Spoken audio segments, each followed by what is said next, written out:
நுவாகோட், ரசுவா உள்ளிட்ட மாவட்டங்களில் கரையோர வீடுகள் அடித்துச் செல்லப்பட்ட காட்சி.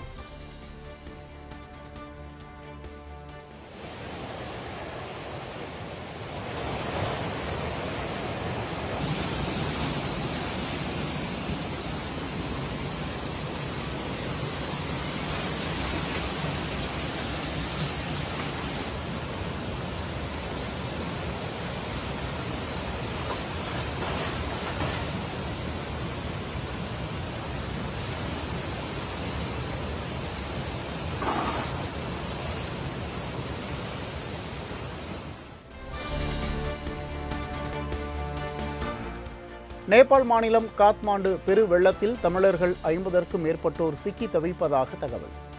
திமூர் பகுதியில் 20 பேர் பத்திரமாக தஞ்சமடைந்துள்ள நிலையில் மீட்புப் பணிகளை மேற்கொள்ள அரசு நடவடிக்கை.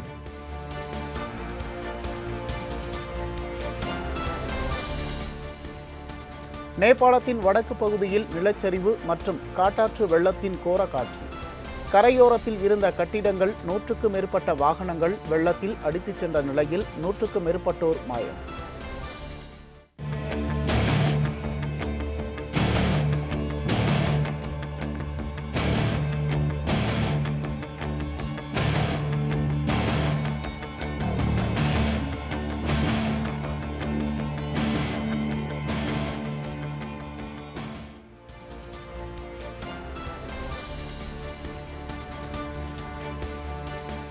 நேபாளத்தின் கசுவியா ஆற்றில் திடீரென சீறி பாய்ந்து வந்த காட்டாற்று வெள்ளத்தை கண்டு மக்கள் அலறியடித்து ஓட்டம்.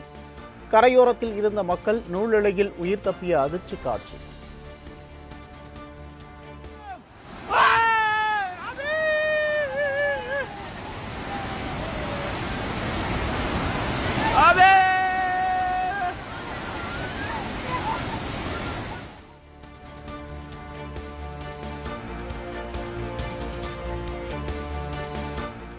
நேபாளத்தில் சிக்கிய 57 தமிழர்களின் விவரங்கள் வெளியானது. ஒரு பேருந்தில் உள்ள 20 பேர் பாதுகாப்பாக இருப்பதாகவும் 37 பேரை தொடர்பு கொள்ள முடியவில்லை எனவும் சூப்பர் யாத்ரா ஏஜென்சி உரிமையாளர் சாதிக் தகவல்.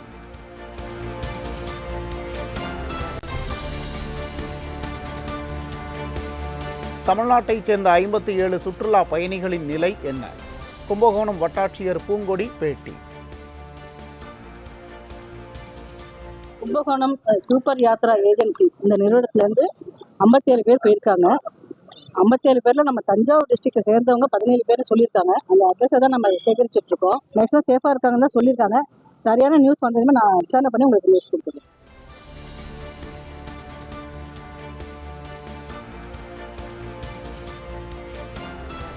நேபாளத்தில் சிக்கியுள்ள தமிழர்களை மீட்க மத்திய அரசின் தூதரகம் மூலம் உரிய நடவடிக்கை எடுக்கப்பட்டுள்ளதாக தமிழ்நாடு அரசு தகவல். பயணிகளின் விவரங்கள் குறித்து சுற்றுலா முகமை மற்றும் தூதரகங்கள் உடன் தமிழ்நாடு அரசு தொடர் கண்காணிப்பில் உள்ளதாக அறிவிப்பு.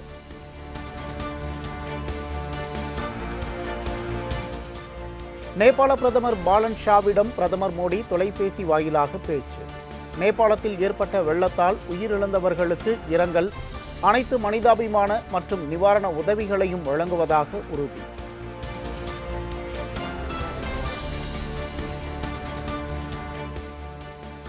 நேபாள வெள்ளம் காரணமாக 1751 கிலோமீட்டர் நீளமுள்ள சர்வதேச எல்லைப் பகுதியில் எல்லை பாதுகாப்பு படையினர் உஷார் நிலை. எல்லைப் பகுதிகளில் மீட்பு மற்றும் நிவாரண பணிகளை மேற்கொள்ள 18 குழுக்களை பணியில் ஈடுபடுத்தியுள்ளதாக தகவல். நேபாளம் காட்டாற்று வெள்ளத்தில் சிக்கி மாயமான 37 தமிழர்கள். புவனகிரி பகுதியைச் சேர்ந்த மனைவி திரிபுர சுந்தரியை மீட்டுத் தரக் கோரி கணவர் அரசுக்கு கண்ணீர் மல்க கோரிக்கை. 2 பேரும் சேர்ந்துதான் இப்ப டூர், ஆன்மீக டூர் போவோம். நல்ல விதமா ஆண்டவன் எல்லாம் வேண்டிக்கிட்டு தான் நான் அனுப்பினேன். இந்த மாதிரி நடக்கணும் செய்யாது. நல்லபடியா வந்துச்சு. அரசாங்கம் எங்களுக்கு உதவி செய்யணும். அழைச்சிட்டு வந்து கண்டுபிடிச்சு கொடுக்கணும்.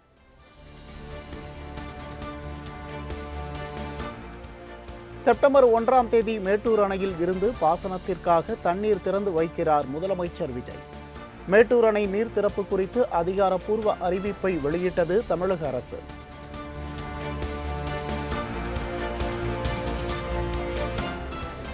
பாசனத்திற்காக திறக்கப்படும் நீரை சிக்கனமாக பயன்படுத்த வேண்டும். டெல்டா மாவட்ட விவசாயிகளுக்கு தமிழ்நாடு அரசு அறிவுறுத்தல்.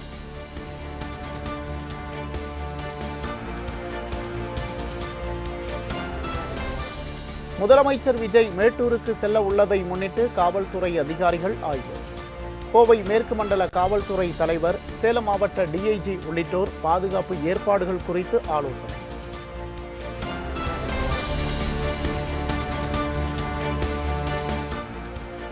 தமிழ் வழியில் படித்தோருக்கு அரசு பணியில் முன்னுரிமை வழங்கும் மசோதா. தமிழ்நாடு அரசின் மசோதாவுக்கு பொறுப்பு ஆளுநர் அர்லேக்கர் ஒப்புதல்.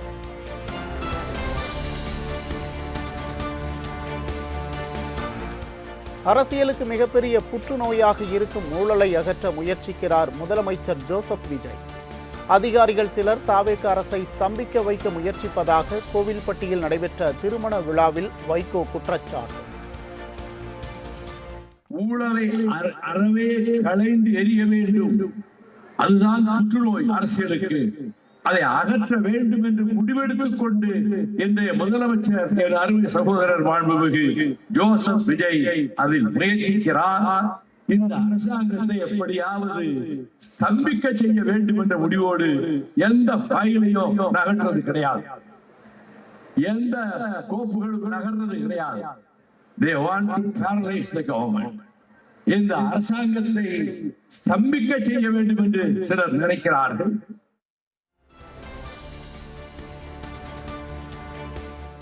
போலூர், ஆரணி ஆகிய பகுதிகளில் வெளுத்து வாங்கிய திடீர் மழையால் மக்கள் மகிழ்ச்சி. நாகை மற்றும் அதனை சுற்றியுள்ள பகுதிகளில் பரவலாக மழை பெய்ததால் வெப்பம் தணிந்தது.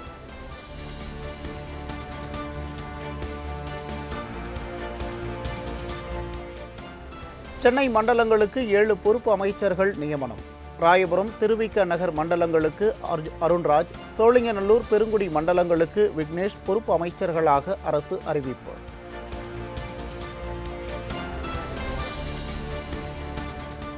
பன்றிக் காய்ச்சல் குறித்து யாரும் அச்சப்பட தேவையில்லை, அரசு கண்காணித்து வருவதாக சுகாதாரத்துறை அமைச்சர் அருண்ராஜ் பேட்டி. பன்றிக் காய்ச்சல் வேகமாக பரவிட்டு இருக்குங்கிறது பார்த்திங்கன்னா ஏற்புடையதாக இல்லை. வயதானவர்கள் அந்த மாதிரி இருக்கிறவங்களும் நம்ம அதிகமாக டெஸ்ட் பண்ணுறதுனால இது இருக்குது. இது ஒன்றும் அச்சப்பட தேவையில்லை. இதை குணப்படுத்தக்கூடிய வியாதி தான், ரொம்ப நம்ம அச்சப்படக்கூடிய அளவுக்கு வியாதி இல்லை. அப்போ வயசானவர்கள், ஏற்கனவே உடல் உபாதைகள் இருக்கிறவங்களுக்கு தான் அதை நம்ம கொஞ்சம் அச்சப்படணும். மற்றபடி நமக்கான தேவையான மருந்துகள் நம்மகிட்ட கைவசம், டாமிஃப்ளூங்கிற மாத்திரைலாம் நம்ம போதிய அளவில் இருக்குது. நம்ம அரசு தொடர்ந்து கண்காணிச்சுட்டு தான் இருக்கோம்.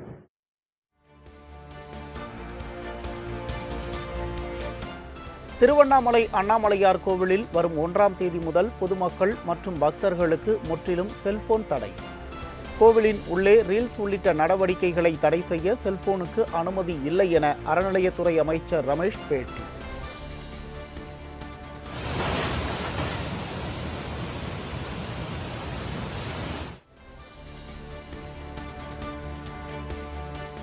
பரந்தூர் விமான நிலையத்திற்காக கையகப்படுத்தப்பட்ட நிலங்களை விவசாயிகளிடமே திரும்ப ஒப்படைக்க வேண்டும். தமிழக அரசுக்கு மார்க்சிஸ்ட் கம்யூனிஸ்ட் கட்சி மாநில செயலாளர் பே. சண்முகம் வலியுறுத்தல்.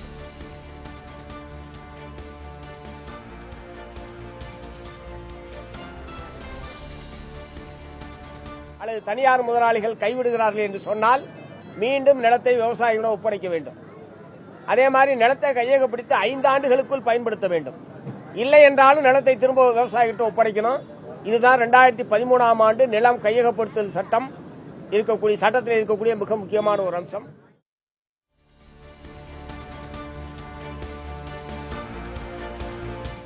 பரந்தூரில் கையகப்படுத்தப்பட்ட நிலத்தை என்ன செய்வது என்பது குறித்து சட்ட ஆலோசகர்களுடன் கலந்தாலோசித்து முடிவெடுக்கப்படும்.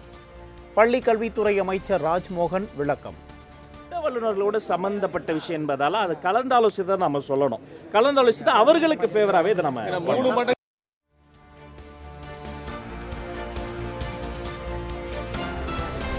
காரைக்காலில் விவசாயிகளுக்கு மானிய விலையில் சம்பா, தாளடி பருவ விதைகள் வழங்கும் திட்டத்தை தொடங்கி வைத்த அமைச்சர் GNS ராஜசேகரன். விவசாயிகளுக்கு வழங்கப்படும் நிதி உதவி, மோட்டார் பம்ப் செட்டுகளுக்கான மானியம் உள்ளிட்ட திட்டங்கள் குறித்தும் விவசாயிகளிடையே விளக்கம்.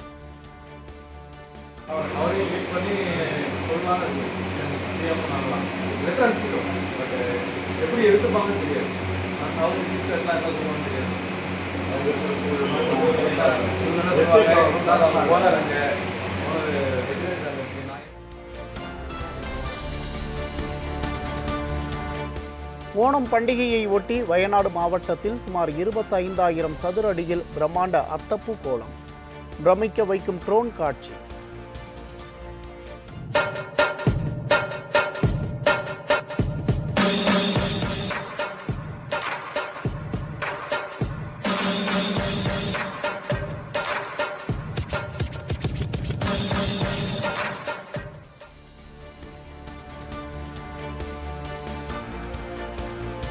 ஆவணி அவிட்டத்தை முன்னிட்டு காஞ்சிபுரம் அத்திவரதர் அனந்தசரஸ் குளத்தை திறக்க கோரி சென்னை உயர்நீதிமன்றத்தில் தொடரப்பட்ட வழக்கு. உயர்நீதிமன்றத்தின் முந்தைய உத்தரவுகளின் அடிப்படையில் பரிசீலிக்க காஞ்சிபுரம் வரதராஜ பெருமாள் கோயில் நிர்வாகத்திற்கு உத்தரவு.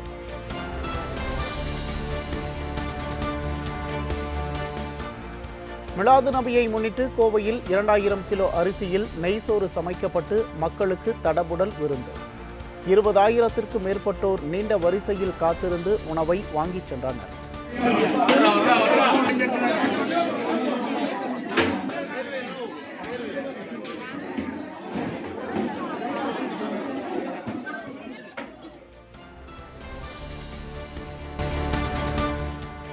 நாகப்பட்டினம் மாவட்டம் எட்டுக்குடி திருக்குவளை பிரதான சாலையோரத்தில் கடந்த 4 மாதமாக அனாதையாக நிற்கும் பாரத் கேஸ் டேங்கர்.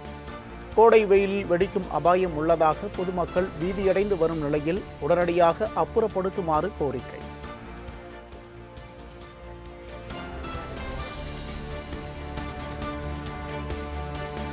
ஓணம் பண்டிகை விடுமுறையை ஒட்டி திருப்பரப்பு அருவியில் குவிந்த சுற்றுலா பயணிகள்.